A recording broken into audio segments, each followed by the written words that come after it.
Welcome to ABC news. ముందుగా headlines. సమాజ సేవ చేసేందుకు ప్రతి ఒక్కరు ముందుకు రావాలి. ఎమ్మెల్యే ఆదిరెడ్డి శ్రీనివాస్ పిలుపు.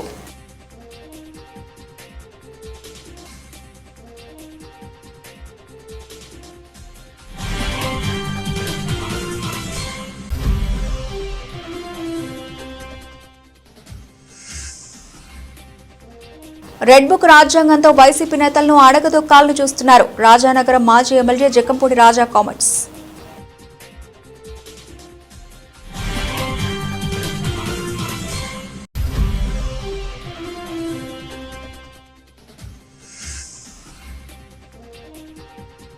ప్రజా వ్యతిరేక విధానాలు ఆపకపోతే కాలగర్భంలో కలిసిపోతారు. సిపిఐ జిల్లా కార్యదర్శి టి మధు.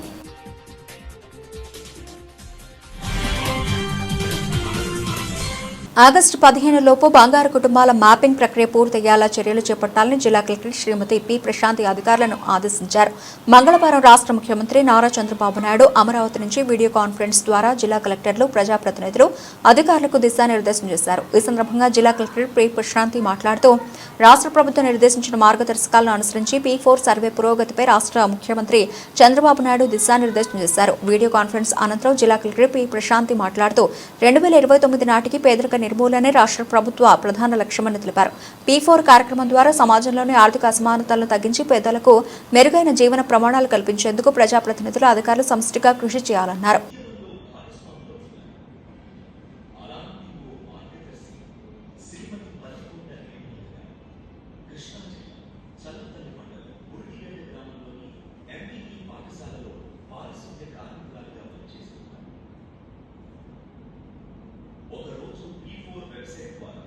అదే గ్రామానికి చెందిన 84 ఏళ్ల వయస్సు చల్ల కనకరం గారు అనారోగ్యంతో ఒంటరిగా ఉన్నారని తెలుసు. హేమలత గారు చలించారు. ఆ వెంటనే కనకరం గారిని బంగారు కుటుంబంగా దక్కన తీసుకున్నారు. నేను పాసింగ్ కార్మికురాలిని. మా జీవితం జీవితాలతోనే నడుస్తుంది. చంద్రబాబు నాయుడు గారు ప్రారంభించిన P4 కార్యక్రమాల గురించి ఫోన్లో చూసి తెలుసుకున్నాను. నేను కూడా సేవ చేయాలని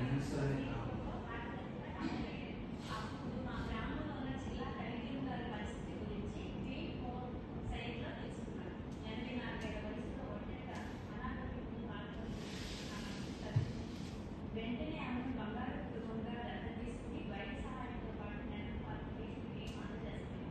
ఇప్పుడు కలిగిన మరి ఎవరు తెలిసా? అమ్మ అల్లనాటిది నాకు కుటుంబంలో చనిపోయాడు, సంవత్సరాలు అయిపోయాడు, నా జీవితం ఈ సైన్యం ద్వారా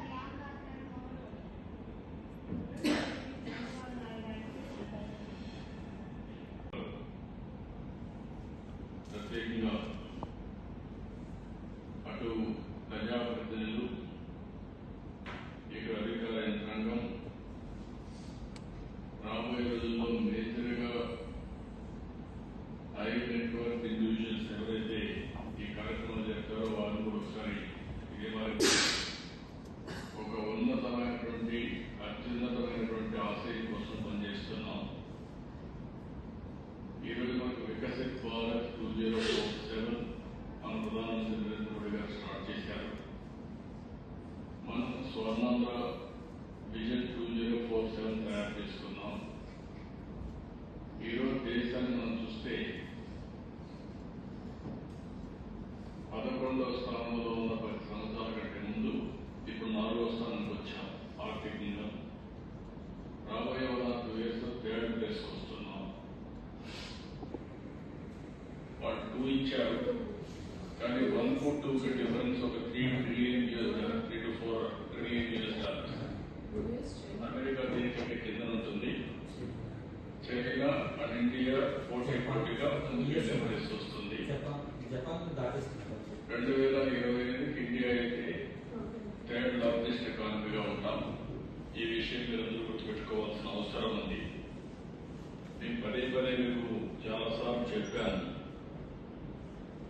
మనం ఆర్థిక సంస్కరణ 2019లో రావడం, mid-90s వచ్చినటువంటి ఐటీ రెవల్యూషన్ అడాప్ట్ చేసుకోవడం,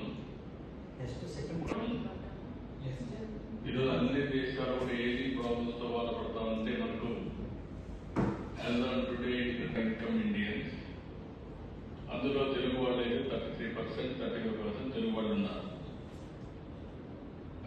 సందర్భంలో మీరు ఒకసారి చూస్తే ఆర్థిక సంస్కరణ నేపథ్యంలో P3 పబ్లిక్ ప్రైవేట్ పార్ట్నర్షిప్, ఒక రోడ్డు,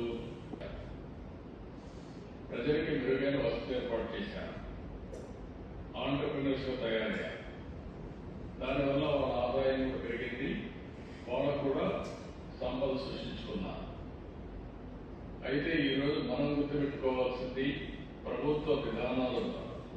సమాజ సేవ చేసేందుకు బాధ్యత కలిగిన పౌరులంతా ముందుకు రావాలని రాజమహేంద్రరావు సిటీ ఎమ్మెల్యే ఆదిరెడ్డి శ్రీనివాస్ పిలుపునిచ్చారు. స్థానిక తిలక్ రోడ్లోని నగర తెలుగుదేశం పార్టీ అలాగే తన కార్యాలయం వద్ద తన భవానీ చారిటబుల్ ట్రస్ట్ తరఫున ప్రతిభ కలిగిన పలువురు విద్యార్థులకు ఫీజు నిమిత్తం, పలువురికి వైద్య ఖర్చుల నిమిత్తం ఆర్థిక సహాయం, ఒక 7.5 వయసు కలిగిన బాలుడికి 3 నెలలకు సరిపడే మందులను అందజేశారు. అలాగే ఆర్ఎస్ న్యూరో మల్టీ స్పెషాలిటీ ఆసుపత్రి వారు అందించిన 2 ట్రైసైకిళ్లను దివ్యాంగులకు అందజేశారు. సార్ రెడీ సార్, అందరూ వస్తున్నారండి.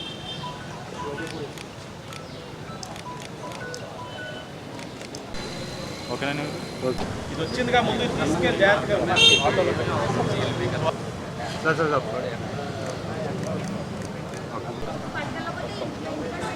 సార్ మణిగారు. రాజమహేంద్రవరం తెలుగుదేశం పార్టీ ఆఫీస్ దగ్గర RS neuro multi speciality hospital doctor Kapu garu మరియు స్వాతి గారు సామాజికవేత్త, వారి ఇరువురి యొక్క సహకారంతో 2 వీల్ చైర్స్ ఎవరైతే ఫిజికల్లీ ఛాలెంజ్డ్ ఉన్నారో, ఇబ్బందుల్లో ఉన్నారో, మా ఆఫీస్ని సంప్రదించినప్పుడు డాక్టర్ గారు ఇప్పటికీ అనేకమైన సేవా కార్యక్రమాలు చేస్తూ ఉన్నారు. స్వాతి గారు కూడా ఏజెన్సీ ఏరియాలోని అనేకమైన గ్రామాలు తిరుగుతూ అక్కడ ప్రజలకి భరోసా కల్పిస్తూ సాయం చేసేవారు ఉన్నారు అన్న ఒక నమ్మకం క్రియేట్ చేసే కార్యక్రమాలు ఆవిడ చేయడం మా దృష్టికి వచ్చి 2 వీల్ చైర్స్ రిక్వైర్మెంట్ ఉన్నాయని అంటే పెద్ద మనసుతో 2 వీల్ చైర్స్ కూడా ఇవ్వడం జరిగింది. ఒకరు 48వ వార్డుకి సంబంధించిన వారు, రెండవది 30వ వార్డుకి సంబంధించిన వారు. వారు రావడానికి ఇబ్బంది ఉంది కాబట్టి వాళ్ళకి ఇంటికి చేరవేసే కార్యక్రమం పెద్దలు మణి గారు, అలాగే 48వ వార్డు మా నాయకురాలు మణి గారు చేరవేసే కార్యక్రమం వాళ్ళు తీసుకుంటా ఉన్నారు. దాంతోపాటు ఒక 6గురికి ట్రస్ట్ నుంచి సహాయం ఈ రోజున అందించడం జరుగుతూ ఉంది. భవానీ చారిటబుల్ ట్రస్ట్ 6గురిలో 2 వచ్చి స్టూడెంట్స్. వాళ్ళు ఏదైతే ఒక ప్రతిభని ప్రదర్శిస్తూ ఉన్నారో స్పోర్ట్లో, వాళ్ళకి సహకరించాలని పేరెంట్స్ టీచర్ మీటింగ్కి వెళ్ళినప్పుడు వాళ్ళిద్దరు కూడా మమ్మల్ని అడగ్గా అక్కడ స్థానిక నాయకులు బుడ్డిగ రవి గారు ఆ పిల్లల్ని ఏదో విధంగా మీ ట్రస్ట్ నుంచి కాస్త ప్రోత్సాహం అందించండి అంటే ఆ 2 పిల్లలకి ఇవ్వడం. అలాగే 41వ వార్డు నుంచి మెడికల్గా ఇబ్బందులు పడతా ఉంది ఒక సోదరిమణి, ఆవిడకి కూడా ఒక 3 మంత్స్కి సంబంధించిన మెడిసిన్ని నా సోదరుడు సోము గారి ద్వారా అందజేయడం జరిగింది.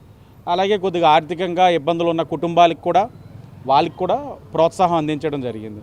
నేను ఎప్పుడూ చెప్తా ఉంటాను, సంపన్నులు కలిగిన నగరం, ఉదారంగా అందరూ ముందుకొచ్చినట్లయితే సమస్యలు తగ్గుతాయి. ఆర్ఎస్ స్వేచ్ఛా సొసైటీ తరపున మనం ఎన్నో కార్యక్రమాలు అంగవైకల్యంతో ఉన్న వాళ్ళకి కానీ, లేకపోతే ఆర్థికంగా వెనకబడి ఉన్న అక్కడ ట్రైబల్ గిరిజన ప్రాంతాల్లో ఉన్న వాళ్ళకి చాలామందికి వాళ్ళకి చేశాము. ఇక్కడ ఈ సిటీలో కూడా మేము tricycles RS neuro multi speciality తరపున కానీ, ఆర్ఎస్ స్వేచ్ఛా సొసైటీ మా ఎన్జిఓ తరపున కానీ ఇస్తూ ఉన్నాం. దానికి 100వ కార్యక్రమంగా ముఖ్య అతిథిగా మన ఎమ్మెల్యే గారు గౌరవనీయులైన ఆదిరెడ్డి శ్రీనివాస్ గారు కూడా రావడం జరిగింది. దాని తర్వాత మళ్ళీ ఈ 2 ట్రైసైకిల్స్ కూడా ఒక రిక్వెస్ట్ ఉందని చెప్పగానే మాకు కూడా చాలా సంతోషం అనిపించింది. వాళ్ళ కార్యక్రమంలో మమ్మల్ని కూడా భాగస్వామ్యం పంచుకొని ఇంత మంచి కార్యక్రమంలో మాకు కూడా ఒక స్పెషల్ ప్లేస్ ఇచ్చినందుకు థ్యాంక్ యూ సో మచ్ అండి. ఇలాంటివి ఎన్నో కార్యక్రమాలు ఇంకా మీతో పాటు కొలాబరేట్ అయ్యి చేయాలని చెప్పి మనస్ఫూర్తిగా ధన్యవాదాలు తెలుపుకోండి. రాజానగరం మాజీ ఎమ్మెల్యే జకంపూడి రాజా కామెంట్స్. ఆంధ్రప్రదేశ్ రాష్ట్రంలో రెడ్ బుక్ రాజ్యాంగంతో వైసీపీ నేతలను అడగదొక్కాలని చూస్తున్నారు. పెద్దిరెడ్డి కుటుంబం కష్టంతో పైకి వచ్చిన కుటుంబం. వారి వ్యాపారాల ద్వారా వేల మందికి ఉపాధి కల్పిస్తున్నారు. పార్లమెంట్ నాయకులకు రాష్ట్రంలో జరిగే పాలసీలతో సంబంధం ఉండదు. లేనిపోని అభియోగాలు, ఆరోపణలు పెట్టి అరెస్టులు చేయాలని చూస్తున్నారు. సౌకర్యాలు కల్పించాలని కోర్టు చెప్పినా ప్రభుత్వం పట్టించుకోవడం లేదు. ఆటవిక పాలనలో ఉన్నామేమో అనిపిస్తోంది. పేదలను దోచుకునే స్థితిలో పెద్దిరెడ్డి కుటుంబం లేదు. అన్యాయంగా వేధిస్తున్న వారు రానున్న రోజుల్లో కుక్కచావు చూస్తారంటూ పేర్కొన్నారు.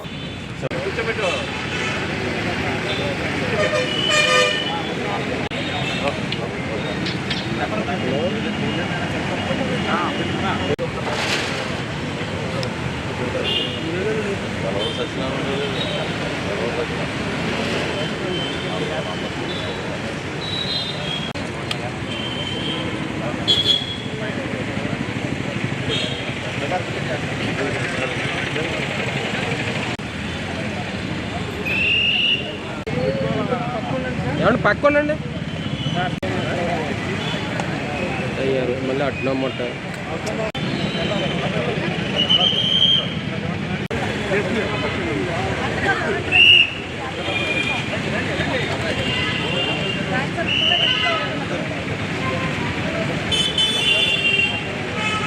జగన్మోహన్ రెడ్డి గారికి సన్నిహితుడిగా ఉన్నటువంటి వారందరినీ కూడా ఇబ్బందులకు గురి చేయాలనేటువంటి ప్రయత్నంలో భాగంగానే మిథున్ రెడ్డి గారి మీద కూడా లేనటువంటి ఆరోపణల్ని మరి అభియోగాల్ని వారి మీద సృష్టించి ఇవాళ కేసులు పెట్టి లోపల పెట్టి జైల్లో పెట్టి మరి ఏ రకంగా ట్రీట్ చేస్తూ ఉన్నారనేటువంటిది నిజంగా చూస్తే ఎవరికైనా కూడా కంట్లో నీరు వచ్చేటటువంటి పరిస్థితి.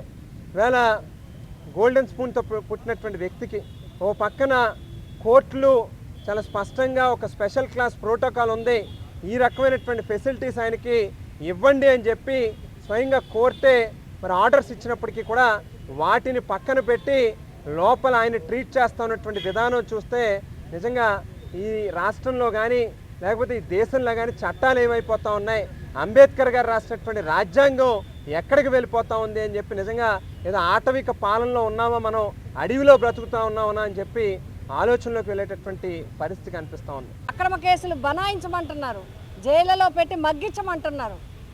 అందుకే మేము కోరుతున్నాం న్యాయస్థానాల్ని ఆంధ్రప్రదేశ్లో వచ్చే కేసులు ఏవైతే ఎవరి పరిధిలోకి వస్తాయో న్యాయాధీశులన్నీ కూడా పరిశీలించాలి. ఇప్పటికే కొన్ని కేసుల్లో మరి కొంతమంది మీడియాకు సంబంధించిన వ్యక్తులు అరెస్ట్ అయినప్పుడు కొంతమంది న్యాయవాదులు ప్రశ్నించి ఎఫ్ఐఆర్లు వెనక్కి పంపిన సంగతులు కూడా ఉన్నాయి. అంటే మీరు ఇందులో ఈ సెక్షన్లు ఎందుకు వేశారని క్వశ్చన్ చేసినవి కూడా ఉన్నాయి. అంటే ఎవరి ప్రకారం ఈ కేసులు నడుస్తున్నాయి, ఎవరి ప్రకారం ఎఫ్ఐఆర్లు ఫెయిల్ అవుతున్నాయి అనేది మరి చూడాల్సిన అవసరం ఇప్పుడు అందరి మీద ఉంది. ప్రజలందరూ వీటిని గమనించాల్సిన అవసరం ఉంది. మా మిథున్ రెడ్డి గారు మరి ఇందాకే చెప్పడం జరిగింది, ఆయన రాజకీయంగా ఎంతో ఉన్నతమైన వ్యక్తి, ఉన్నతమైన కుటుంబం నుంచి వచ్చిన వ్యక్తి, ప్రజల పట్ల శ్రద్ధ గల వ్యక్తి, నియోజకవర్గంలో 3 సార్లు ప్రజల అభిమానాన్ని పెంచుకున్న వ్యక్తి, గెలుపొందిన వ్యక్తి, పార్లమెంటు మరి ఆ లోక్సభ లీడర్గా మేమందరం కలిసి ఉన్నప్పుడు పనిచేసిన వ్యక్తి. అటువంటి వ్యక్తిని ఏమీ లేకపోయినా అక్రమంగా ఇందులోకి చేసి అరెస్ట్ చేయటం అనేది మేము తీవ్రంగా ఖండిస్తూ, దాదాపు 15 నెలలు పూర్తయినప్పటికి కూడా 15 నెలల కాలంలో తామిచ్చిన వాగ్దానాలని తుంగలో తొక్కి సూపర్ 6ని అటకెక్కించి కేవలం ప్రజల దృష్టి మరల్చడం కోసం అక్రమ అరెస్టులు చేస్తూ మరి ఏ విధంగా రెడ్ బుక్ రాజ్యాంగాన్ని అమల్లో చేస్తున్నారో ఇవాళ ఆంధ్రప్రదేశ్ రాష్ట్రంలో ఉన్నటువంటి ప్రజలందరూ కూడా చూస్తున్నారు. మరీ ముఖ్యంగా పత్రికా ప్రతినిధులు కానీ మీడియా మిత్రులు కానీ అందరూ కూడా చూస్తున్నారు. ఈ అక్రమ అరెస్టులను తీవ్రంగా ఖండిస్తున్నాం. మరి ఏదైతే అధికారంలోకి వచ్చిన 3 నెలలకే నా కుమారుని కూడా శ్రీకాంత్ కూడా అక్రమ కేసు పెట్టి బనాయించి దాదాపు 28 రోజులు ఇదే జైల్లో పెట్టిన సంఘటన, 37 రోజులు ఇదే జైల్లో పెట్టిన అక్రమంగా నిర్బంధించిన సంఘటన, ఈ రోజు వరకు కూడా దాని మీద ఈవేళ ఇప్పుడు కూడా ఛార్జ్షీట్ దాఖలు చేయలేని వైనమని ఇవాళ తెలియజేసుకుంటున్నాను. ఎవరైతే తప్పు చేశారో ఎంతటి వారైనా చట్టం ముందు తలదించుకోక తప్పదు. ఇవాళ వెంకటేష్ నాయుడు అనేటువంటి వ్యక్తి ఎవరైతే ఉన్నాడో అతను కూడా చంద్రబాబు నాయుడు వెనకాల ఉండే స్క్రీన్ ప్లే డైరెక్షన్ అన్నీ కూడా చేస్తున్నాడు. మన ఫామ్ హౌస్లో దొరికిన డబ్బు మరి అది కూడా ఏదైతే నారా చంద్రబాబు నాయుడు గారు ప్రతి వారం వెళ్ళి హైదరాబాద్లో పోగేసుకుంటున్న డబ్బని ఈ సందర్భంగా మీ అందరికీ తెలియజేస్తూ ఉన్నాం. ముఖ్యంగా నారా చంద్రబాబు నాయుడు గారు మనవి చేస్తూ ఉన్నాం. మీరే కాదు, ఈరోజు నారా చంద్రబాబు నాయుడు గారు ఇంకా ఉంటే 5 సంవత్సరాలు ఉంటారో 10 సంవత్సరాలు ఉంటాడు. కానీ ఎవరైతే ఇవాళ ఉద్యోగాలు చేస్తున్నట్టు వాళ్ళు ఉన్నారు, మీరు తప్పనిసరిగా రేపు రిటైర్ అయినా కూడా మీరు చేసిన తప్పులకి ప్రతిఫలం అనుభవిస్తారని చెప్పి సందర్భంగా తెలియజేస్తున్నాం. మీ దగ్గర వాస్తవాలు ఉంటే ప్రజల మధ్య తీసుకురండి, చట్ట ప్రకారం చర్యలు తీసుకోండి. అంతేగాని ఎటువంటి పసాలైనటువంటిది రోజుకొక మన 11 కోట్ల రూపాయలు చూపించారు. కోర్టు మీకు ముట్టుగా లేసింది. సిగ్గుపడాలి ఈ రాష్ట్రంలో ఎవరైతే మరి అడ్వకేట్ జనరల్ ఉన్నాడో సిగ్గుపడాలి. స్మార్ట్ మీటర్ల బిగింపు, విద్యుత్ సర్దుబాటు ఛార్జీలు, విద్యుత్ ఛార్జీల పెంపుదలను ఉపసంహరించాలని డిమాండ్ చేస్తూ ప్రజా సంఘాల ఐక్యవేదిక ఆధ్వర్యంలో సోమవారం ఉదయం జాంపేట సబ్ స్టేషన్ వద్ద ధర్నా జరిగింది. కార్యక్రమానికి సంఘీభావం తెలియజేసిన సిపిఎం జిల్లా కార్యదర్శి టి అరుణ్ మాట్లాడుతూ స్మార్ట్ మీటర్ల పేరుతో కూటమి ప్రభుత్వం ఎన్నికల హామీలను విస్మరించి స్మార్ట్ మీటర్ల పేరుతో ప్రజలపై భారం మోపాలని అదానీ కంపెనీకి రాష్ట్ర ప్రజలను తాకట్టు పెట్టేందుకు పూనుకున్నదని విమర్శించారు. అదానీ కంపెనీ మనుషులు ప్రతి ఇంటికి వెళ్లి స్మార్ట్ మీటర్లు బిగిస్తున్నారని, దీనిపై విద్యుత్ అధికారులను అడిగితే సంబంధం లేదని అంటున్నారని అన్నారు. ప్రజలు స్మార్ట్ మీటర్లు బిగించాలని వస్తే ప్రతిఘటించాలని పిలుపునిచ్చారు.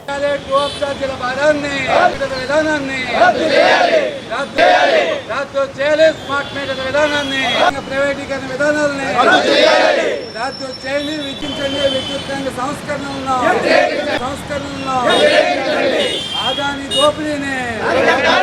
ఆదాని దోపిడీని కేంద్ర రాష్ట్ర ప్రభుత్వాల ప్రజా వ్యతిరేక విధానాలు, భారాలు మోపే కేంద్ర రాష్ట్ర ప్రభుత్వ విధానాలు రద్దు చేయాలి. స్మార్ట్ మీటర్ల విధానాన్ని ఉపసంహరించాలి. సర్దుబాటు ఛార్జీల భారాన్ని విద్యుత్ భారం ఇవాళ దానివల్ల లాభాలు ఉన్నాయని చెప్పని ఎలక్ట్రికల్ ఎస్సీ గారు మీటింగ్ పెట్టి చెప్తా ఉన్నారు.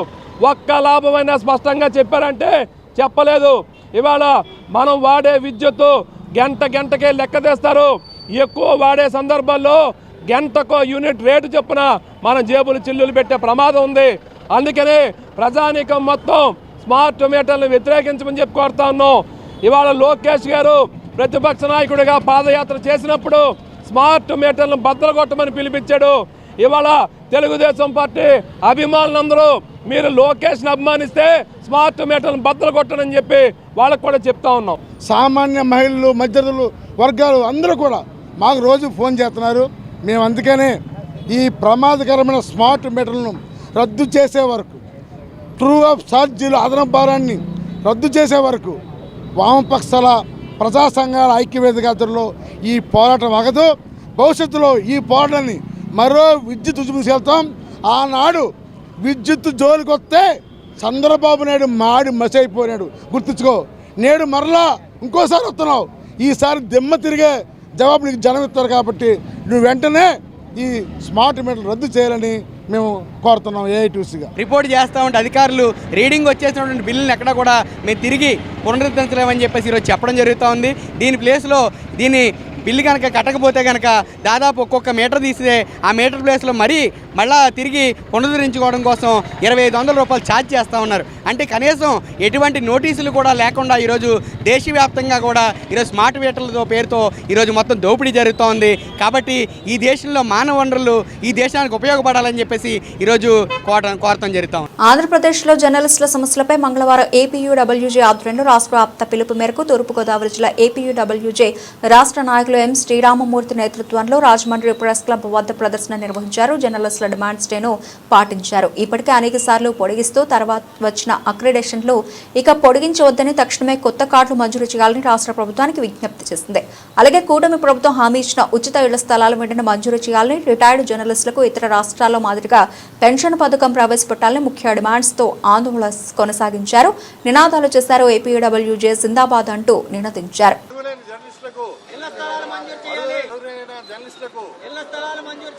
అర్హులైన జర్నలిస్టులకు ఎక్రిడేషన్లు వెంటనే ఇవ్వాలి.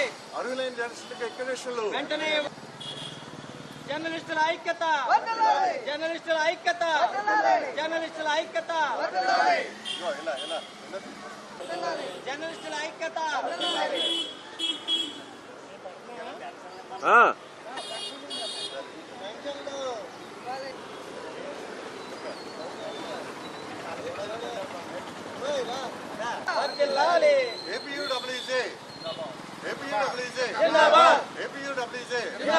అర్హులైన జర్నలిస్టులకు వెంటనే అక్రిడేషన్ ఇవ్వాలి. అర్హులైన జర్నలిస్టులకు వెంటనే అక్రిడేషన్ ఇవ్వాలి. అర్హులైన జర్నలిస్టులకు రిటైర్డ్ జర్నలిస్టులకు పెన్షన్ ఇవ్వాలి. రిటైర్డ్ జర్నలిస్టులకు పెన్షన్ ఇవ్వాలి. రిటైర్డ్ జర్నలిస్టులకు పెన్షన్ ఇవ్వాలి. జర్నలిస్టుల ఐక్యత, జర్నలిస్టుల ఐక్యత, జర్నలిస్టుల సమస్యలను పరిష్కరించాలి. జర్నలిస్టుల సమస్యలను పరిష్కరించాలి. జర్నలిస్టులకు ఇళ్ల స్థలాలు, జర్నలిస్టుల ఐక్యత, జర్నలిస్టుల ఐక్యత.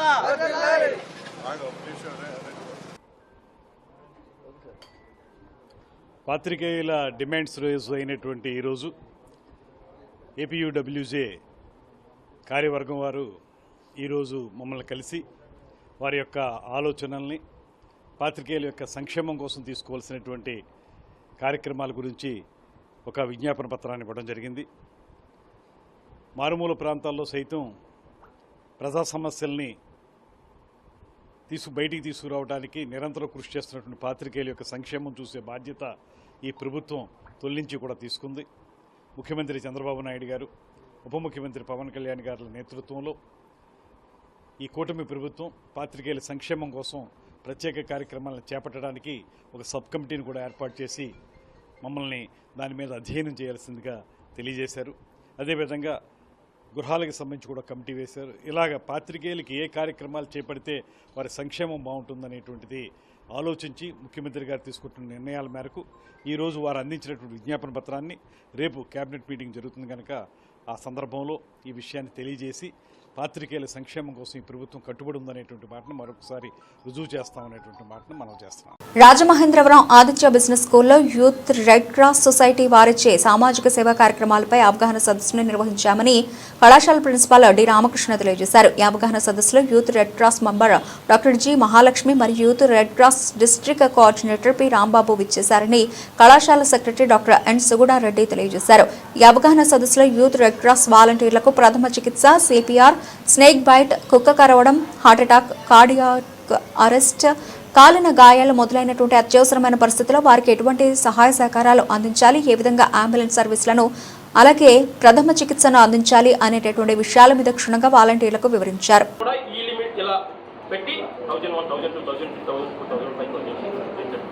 ఈ విధంగా 30 కంప్రెషన్స్ ఇచ్చిన వెంటనే లాంగ్ ఇలా ఫోల్డింగ్ అంటే నేను ఇప్పుడు కూర్చోబెట్టి చూపించడం కోసం చేస్తున్నాను. విక్టిమ్ అయితే ఇలా ఉండరు కదండి, మన కంట్రోల్లో ఉండరు. వీలైనంతలో పొట్టే భాగం ఏదైనా పెద్దది ఉంటే కుర్చీలోనే కూర్చోబెట్టాలి మన మోస్ట్. అదేవిధంగా చేతుల నుండి వచ్చే సర్క్యులేషన్ ఇక్కడ ఈ ఫోల్డింగ్స్ వల్ల కొంత తగ్గుతుంది. ఇక్కడ ఆల్రెడీ డబ్ల్యూ పొజిషన్ అంటారు చూడండి, జస్ట్ మనం ఇలా కూర్చున్న సిట్టింగ్ పొజిషన్. ఈ డబ్ల్యూ పొజిషన్ వల్ల ఏంటంటే ఈ నడుము దగ్గర, ఈ మెడ దగ్గర కూడా ఇలా ఫోల్డింగ్స్ వల్ల బ్లడ్ సర్క్యులేషన్ తగ్గి గుండె మీద ఒత్తిడి తగ్గుతుంది. దీని తర్వాత జస్ట్ ఒక యాక్సిడెంట్ అయినప్పటికీ రోడ్డు మీద పడిపోయిన వ్యక్తిని మనకి హాస్పిటల్కి చేర్చేలోపు, అంటే ఒక వైద్యుని సహాయము ఆ విక్టిమ్కి అందించేలోపు మనం ముందుగానే చెప్పాము, మనం డాక్టర్స్ని కాదు, మెడికల్ ట్రీట్మెంట్ మనకి ఏమీ తెలియదు. అటువైపు బాధితుడు ఎవరైతే ఉన్నారో జస్ట్ విక్టిమ్ మాత్రమే.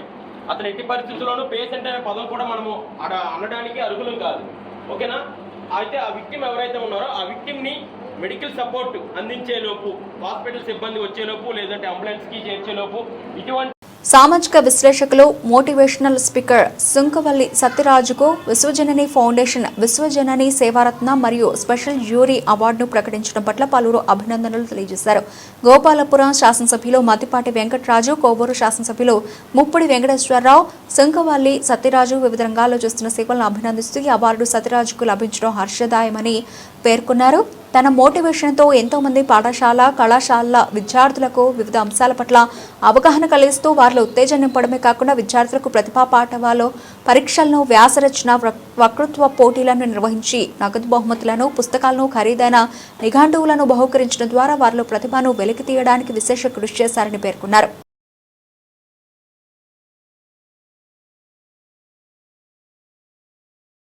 జగ్గంపేట మండలం ది రాజపూడి ప్రాథమిక సహకార పరపతి సంఘం చైర్మన్గా ప్రమాణ స్వీకారం చేసిన ఉప్పలపాటి వెంకటేశ్వరరావు ఈ కార్యక్రమానికి జగ్గంపేట శాసనసభ్యులు జ్యోతుల నెహ్రూ, జిల్లా టీడీపీ అధ్యక్షులు జ్యోతుల నవీన్ ముఖ్య అతిథిగా హాజరయ్యారు.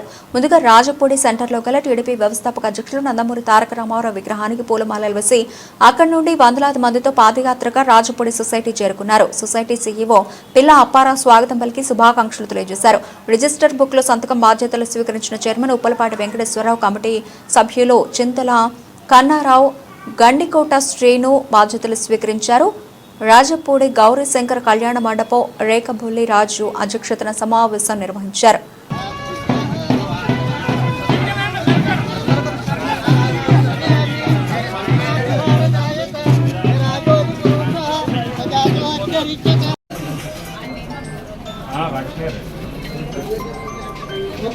అయితే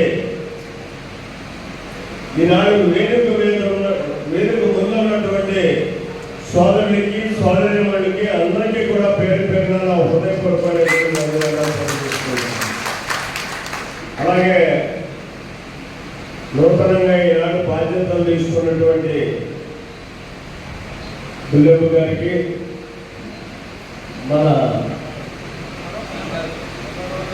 కన్నారావు గారికి, సీన్ గారికి నా ఆశీస్సులు.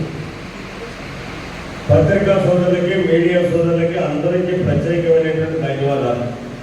ప్రత్యేకంగా మా వాడికి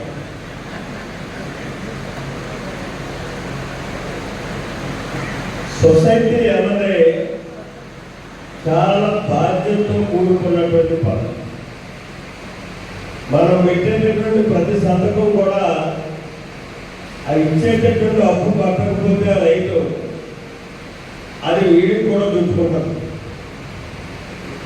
కాబట్టి దీన్ని చాలా అతి జాగ్రత్తగా నిర్వహించాల్సినటువంటి అవసరం ఉంది. మనకు ఉన్నటువంటి సొసైటీలు అన్నింటిలో కూడా చాలా గర్వంగా చెప్పుకునే వాళ్ళం. రాజభూమి సొసైటీ అన్నది నిక్కచ్చిగా ఉన్నది, నిర్మమోటంగా అక్కడ లోన్లు ఇస్తారు, దాని మీద కట్టడం కూడా అదే రకంగా కడతారు అని చెప్పేసారు. కానీ ఇటీవల కాలంలో ఈ సొసైటీ కూడా వెలగబడ్డది. ₹1 పైన క్యాష్ బ్యాలెన్స్ ఉన్నాయి, ఓవర్ఫ్లో కాదండి. దాన్ని ఎవరు గుట్టకా స్వాహా చేశారో మన భగవంతుడికి తెలాలి. ఇవాళ ఆ బాధ్యత బిల్డప్ మీద ఉంది. దాన్ని బయటికి తీసి కట్టించాల్సినటువంటి బాధ్యత ఉంది. ఈ సొసైటీని ఇందాక నవీన్ చెప్పినట్టుగా మినిమం ఒక 50 కోట్లు స్థాయికి తీసుకెళ్లాల్సినటువంటి అవసరం ఉంది. ఎందుకంటే ఇవాళ రైతాంగానికి మనం అప్పు ఇవ్వాలి. మేజర్గా ఆ ఇచ్చేటటువంటి అప్పుని గౌరవంతో కూడుకున్నటువంటి విధానంలో ఇవ్వాలి. రాపో అని చెప్పి నెల తరబడి తిప్పి అప్పుడు అప్పించామనుకోండి, ఈ నా కొడుకు నన్ను చాలా ఇబ్బంది పెట్టాడు, వీడి సొసైటీ పెట్టుకుని నా జోళ్ళు అడుగుపోయినా చేశాడు, వీడి సంగతి నేను చెప్తాను అంటాడు. నష్టపోయాడైతే రైతే ఆ మాట భావం కలిగితే. బ్రిటన్ ముగించే ముందు హెడ్లైన్స్ మరోసారి. సమాజ సేవ చేసేందుకు ప్రతి ఒక్కరు ముందుకు రావాలి, ఎమ్మెల్యే ఆదిరెడ్డి శ్రీనివాస్ పిలుపు.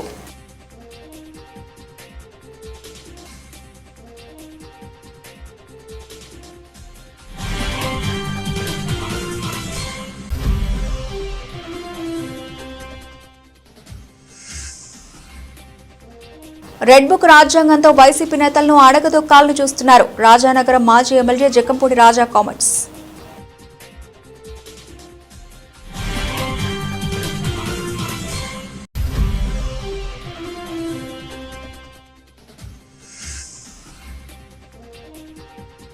ప్రజా వ్యతిరేక విధానాలు ఆపకపోతే కాలగర్భంలో కలిసిపోతారు, సిపిఐ జిల్లా కార్యదర్శి టి మధు.